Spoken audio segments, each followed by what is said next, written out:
welcome to the City Planning Commission review session. Good afternoon. This is the City Planning Commission review session for Monday, August 26, 2019. The time is 1:02 p.m. and a quorum is present.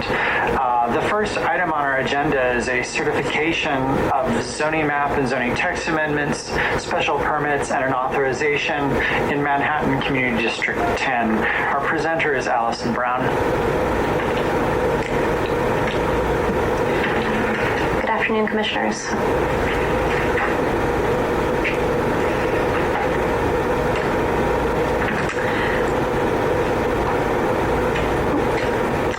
Lenox Terrace Development Associates proposes several actions at Lenox Terrace, an existing development located in the Manhattan neighborhood of Harlem in Community District 10. The actions will facilitate the addition of 5 28-story mixed-use buildings and 1 6-story mixed-use building, and include the addition of approximately 1,600 residential units, 400 to 500 of which would be affordable. The applicant seeks the Commission's approval for a zoning map and text amendment, special permit waivers in relation to bulk and parking, and a curb cut authorization. Lenox Terrace development spans approximately 12 acres or 33 city blocks. It is bordered by Lenox Boulevard, also known as Lenox Avenue to the west, West 135th Street to the north, 5th Avenue to the east, and West 132nd Street to the south. Lenox Terrace was developed pursuant to the now expired Harlem Urban Renewal Plan, which was originally adopted by the City Planning Commission in 1952. The Lenox Terrace buildings were completed in 1958, which includes 6 16-story towers and 5 one-story commercial buildings. Originally built for middle-income housing, it holds approximately 1,700 residential rental units, 80% of which are subject to rent stabilization. The surrounding area is characterized by a mix of residential, commercial, and institutional uses, with heights ranging from 1 to 18 stories. There are several parks and playgrounds in the immediate area, including the Howard Bennett Playground here and the Abraham Lincoln Playground here. Notable institutions in the surrounding area include the Harlem Hospital, the Schomburg Center, and the Russ Farm School. A number of prominent churches are also located nearby, including the Mother AME Zion Church, located here, which is a New York City landmark. The project area is well served by public transit, with access to the number 2 and 3 subway lines at the corner of West 135th Street and Malcolm X Boulevard. The M7, M12, M1, and BX33 all stop along one of the streets bounding the project site. Now rotating our view, looking northeast, we see there are several other tower in the park style developments in the surrounding area, including the Abraham Lincoln houses, Riverton Square, and Savoy Park. Further in the distance, we see the Harlem River separating Manhattan from the Bronx. The site and surrounding area is almost entirely zoned R72, which is typical of Harlem.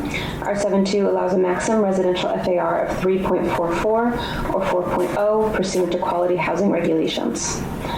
The development site currently holds an FAR of 2.92. Avenues in the surrounding area are mostly zoned with C14 commercial overlays, which allow for neighborhood serving retail. A few R8 and R8 zoning districts are located nearby, which allow higher residential FARs of 6.02 and 7.2 respectively. 2 blocks east of the project area is the Special East Harlem Corridors District. It is a R9 zoning district, which allows a maximum residential FAR of 8. The project area is also located in a transit zone and a fresh zone. Walking around the site, we see that across Malcolm X Boulevard to the west of the project area are 4 and 5-story residential buildings with ground floor commercial use and a 16-story residential building. Across West 135th Street to the north of the project area is the Harlem Hospital Center, the Russ Farm School, and the Howard Bennett Playground. Across 5th Avenue to the east of the project area is the Abraham Lincoln Playground and the New York City Housing Authority's Lincoln Houses. Finally, across West 132nd Street to the south of the project area are a collection of 4-story brownstones, 5 to 7-story residential buildings, and the Bethel AME Church located here.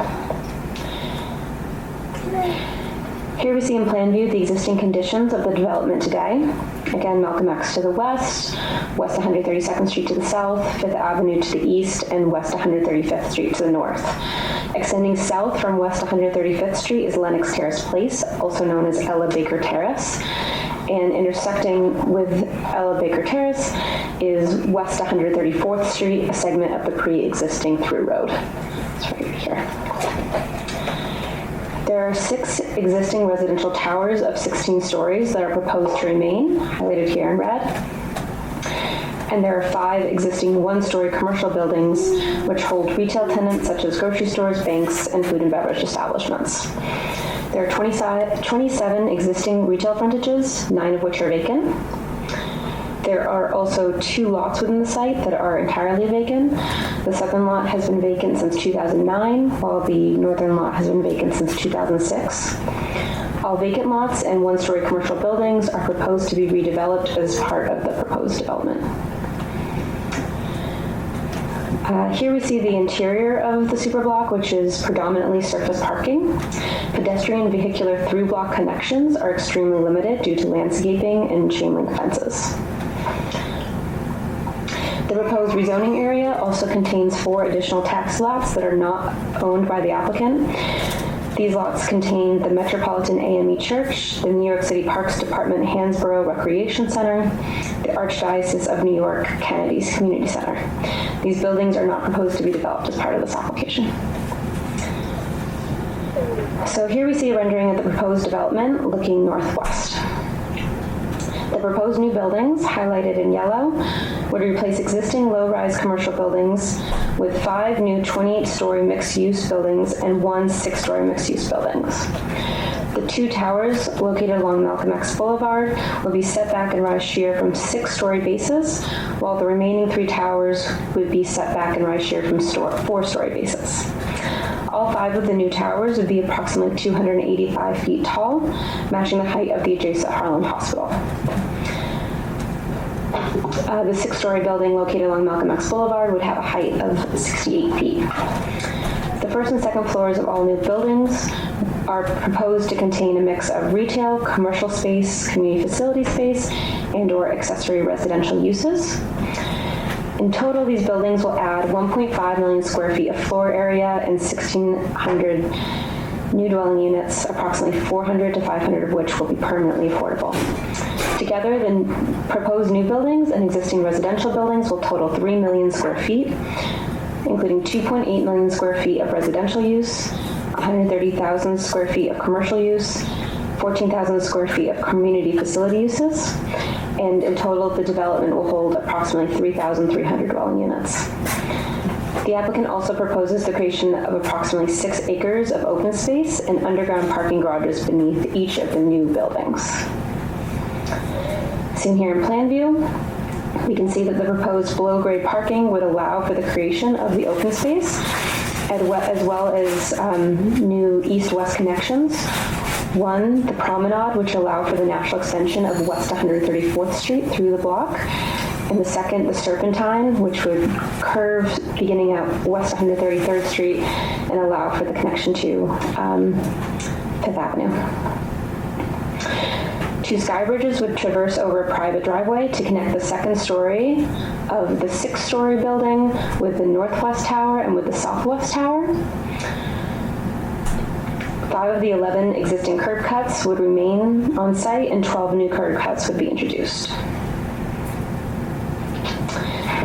The applicant proposes 5 separate actions to facilitate this construction, and I will walk the commission through these actions on the following slides. So first, the applicant proposes a zoning map change to rezone the project area from R72 and R72 with C14 overlay, seen on the left, to a C62 district, which is an R8 equivalent. This would allow an increase in FAR from 3.44 to 6.02, but the applicant proposes a development of 5.61 FAR. Concurrent with the zoning map action, the applicant proposes a zoning text amendment to Appendix F to map a mandatory inclusionary housing area, or MIH area, coterminous with the rezoned area. This would facilitate the construction of 411 to 493 permanently affordable units depending on which affordable housing option is chosen, either option 1 or option 2. The applicant also seeks a special permit to modify certain bulk regulations within a large-scale general development. While the district does not limit height, waivers must be sought for the proposed setback and minimum distance between buildings. The waivers would allow the 5 new towers to penetrate the sky exposure plane. As it applies to the southwest tower, which fronts on both Malcolm X Boulevard and West 132nd Street, the 5 new towers to penetrate the sky exposure plane. As it applies to the southwest tower, which fronts on both Malcolm X Boulevard and West 132nd Street, the building is required to be set back 15 feet at a height of 85 feet and then continue to follow the sky exposure plane upward. The applicant proposes a building which sets back 10 feet from Malcolm X Boulevard and from 132nd Street, West 132nd Street, at a height of approximately 68 feet. The building then continues a sheer rise upward with no sky exposure plane relief. The red shading shown here represents the extent of the area for which a waiver is sought, approximately 25 feet. The same sky exposure plane relief is sought for the northwest tower fronting on Lenox Boulevard and 135th Street, for the north tower fronting on Lenox Terrace Place, for the northeast tower fronting on 5th Avenue and West 135th Street, and for the southeast tower fronting on 5th Avenue and West 132nd Street. The distance between buildings waiver is sought for the proposed distance between the 6-story building and the tower bases along Malcolm X Boulevard. A waiver is requested to allow the distance to be limited to 33 feet, whereas an as-of-right basis, 40 feet would be required. This special permit has findings in relation to the distribution of floor area, open space, light, and air. The applicant has prepared a statement of findings that can be found in the Commission's briefing package. The applicant also seeks a special permit to reduce required parking requirements on the site. The site currently holds 387 parking spaces, which are required per the certificate of occupancy for the existing buildings. The applicant proposes to construct 138 additional spaces, totaling 525 spaces for the new development. The applicant would otherwise be required to provide anywhere from 847 to 880 parking spaces. Parking spaces are proposed to be located below ground to make space for the proposed green space and crosswalk connections on the ground level. This special permit has findings related to traffic congestion and surrounding uses. The applicant has prepared a statement of findings that can be found in the Commission's briefing package. Finally, the applicant also seeks an authorization to modify curb cut requirements to allow the creation of additional and wider curb cuts than would otherwise be allowed. Currently, 11 curb cuts surround the superblock. 5 of the existing will remain and 12 new ones will be put in place. Proposed curb cuts range anywhere from 25 to 60 feet wide, including splays. Existing to remain curb cuts are approximately 35 feet wide. As of right, only 1 curb cut permitted on any street frontage of a zoning lot is allowed, with a width ranging anywhere from 12 to 22 feet. This authorization has findings related to the character of the surrounding area and curbside parking, and again, the applicant has prepared a statement of findings within the Commission's briefing package. An environmental impact statement was conducted with DCP acting on behalf of the CPC as lead agency. The notice of completion for the DEIS was issued on August 23rd, 2019. The draft EIS identifies significant adverse impacts related to open space, shadows, historic resources, transportation, and construction. Possible mitigation measures are identified in the draft EIS and will be further explored between the draft and final EIS. All proposed actions will facilitate the proposed development. I will now go through several renderings the applicant team has provided showing the envisioned future of the site. So here we're standing at the corner of West 133rd Street and Malcolm X Boulevard, looking northeast. Directly in front of us is the 6-story building. We can see the sky bridge connecting the building to the southwest tower base. Here's the northwest tower, and we can see Harlem Hospital in the distance. Here at the corner of West 135th Street and Malcolm X Boulevard, our back is to the Schomburg Center. We can see the northwest tower base and tower and how it relates to the existing 16-story residential building and the Metropolitan AME Church. Here's a close-up view of the envisioned retail along Malcolm X Boulevard.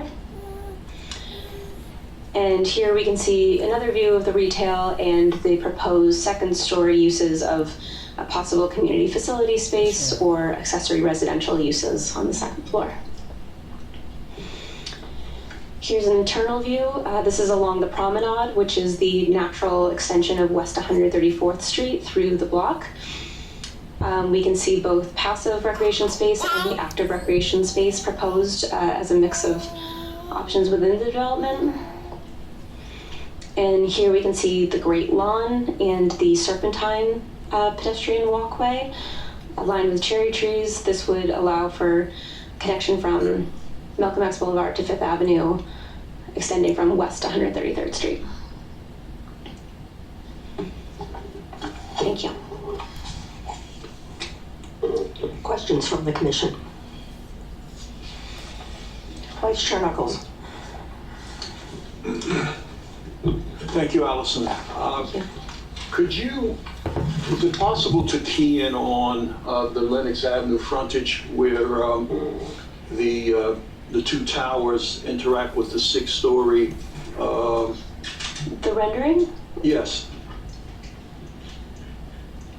Here. So could you just elaborate on how 470, which is now in the background,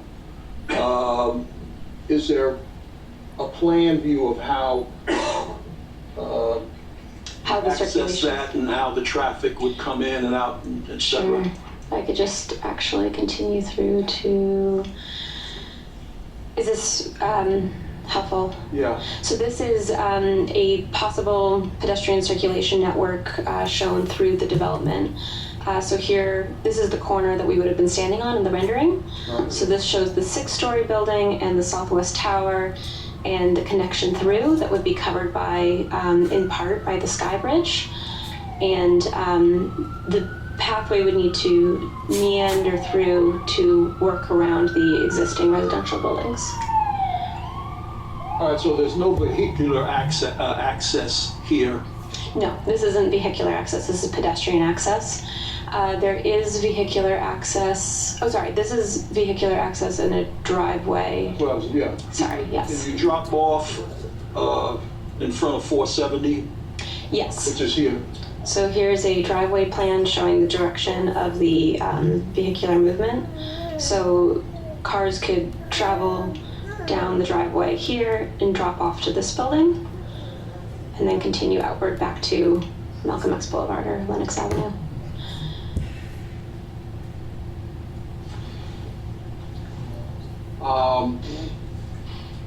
The building that is now, or was formerly the Metropolitan AME Church, which I believe has been sold to a private developer. Do you have any sense of what a planned building is going to look like there and how it would interact with what's proposed here? So any development there is not part of this application. However, it is within the rezoned area. The draft EIS analyzed the site in particular as a projected development site, knowing that a sale was happening.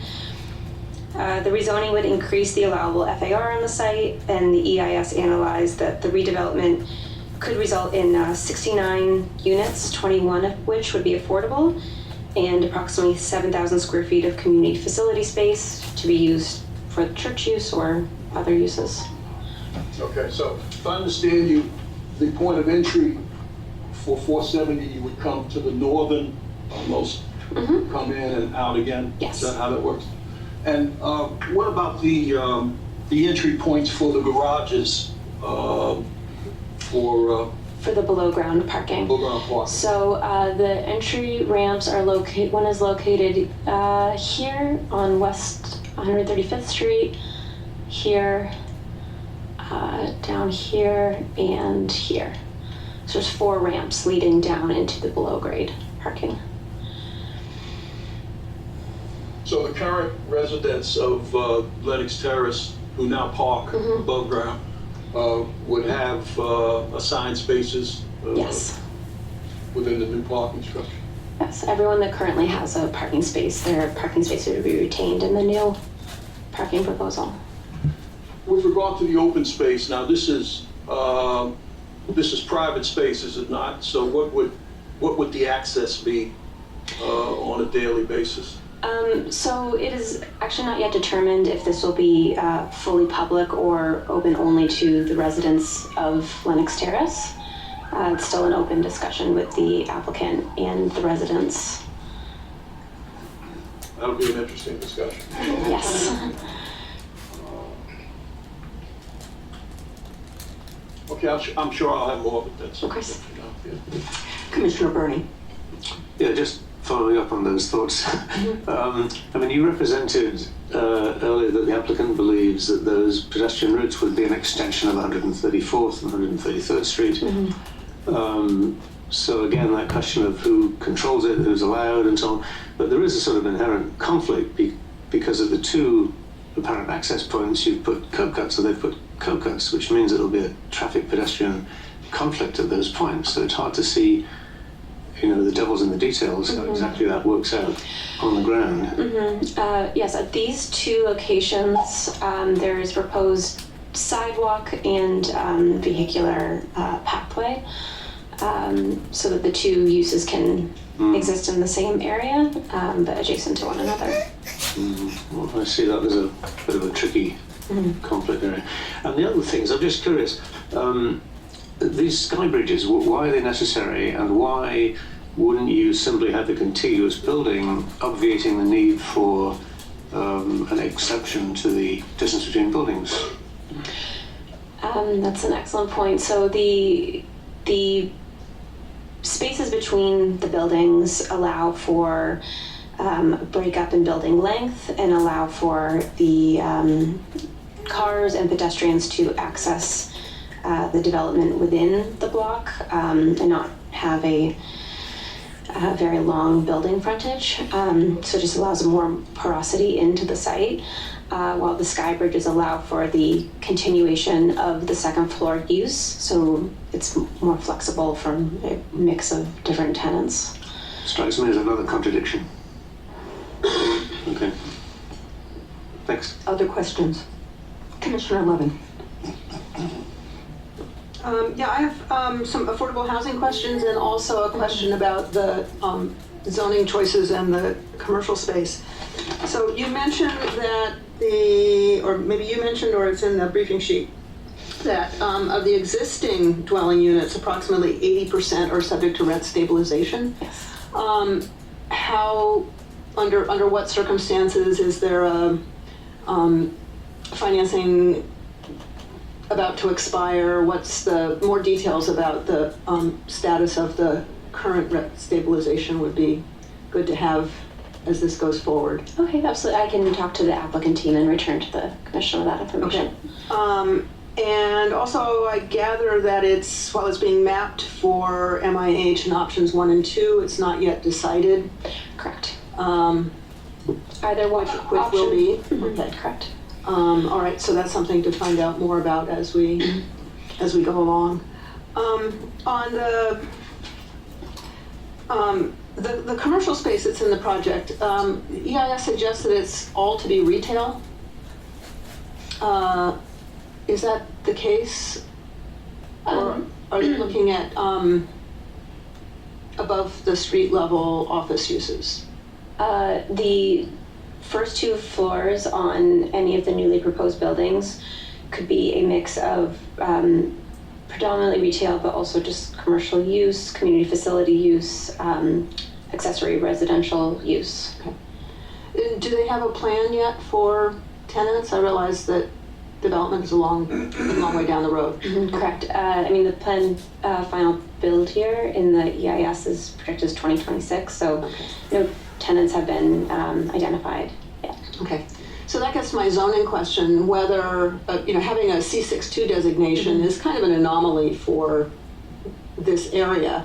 And it made me wonder whether you could get to the same result with an R8, which would be an upzoning that would still facilitate MIH, but with a commercial overlay that would allow that same level of commercial and community facility use. Is there a technical reason why we're not using a residential designation with an overlay? I believe the residential designation with the overlay was discussed in an earlier iteration, but ultimately the applicant proposed to pursue the C62 district. So I can return to the commission with a stronger rationale of why that was decided. Okay, that would be helpful. And then I guess that brings your previous answer brings up my last question, and that's about phasing. Can you remind us what their plans are about what gets built when, and when the open space comes online with respect to all of that? So this is subject to change, but essentially all the western buildings and the northeast tower are proposed to be completed in phase 1, which is projected for 2023. And the remaining 2 buildings are proposed to be completed by 2026. The parking and open space would be developed in the same time frame. But You mean, so some parking would be developed in phase 1 and some in phase 2? Yeah, and public space as well. But this is subject to change. And Okay. And would all of that be committed to as part of these approvals? In other words, we know that we're getting the Lenox Avenue buildings first and then the others, or can they shift it around as their development plans may evolve? I'm not sure if the construction phasing plan would be memorialized in restricted declaration or other documents, so I'll have to double check on that and get back to you. Okay, good. Thank you. And I would anticipate that the equal moment would be not just the phasing of the buildings, but probably more importantly, the open space and how it's commensurate to the amount of square footage of building that's constructed. Yep. And the parking to deal with the transition from current parking to future parking. Commissioner Robertson. Yes, sorry. Thank you for the presentation. I had a question with regards to the height of those sky bridges. Is it high enough where a fire truck or regular truck can go through? There's a proposed 15-foot clear width, or height, sorry, between the driveway and the top of the bottom of the sky bridge.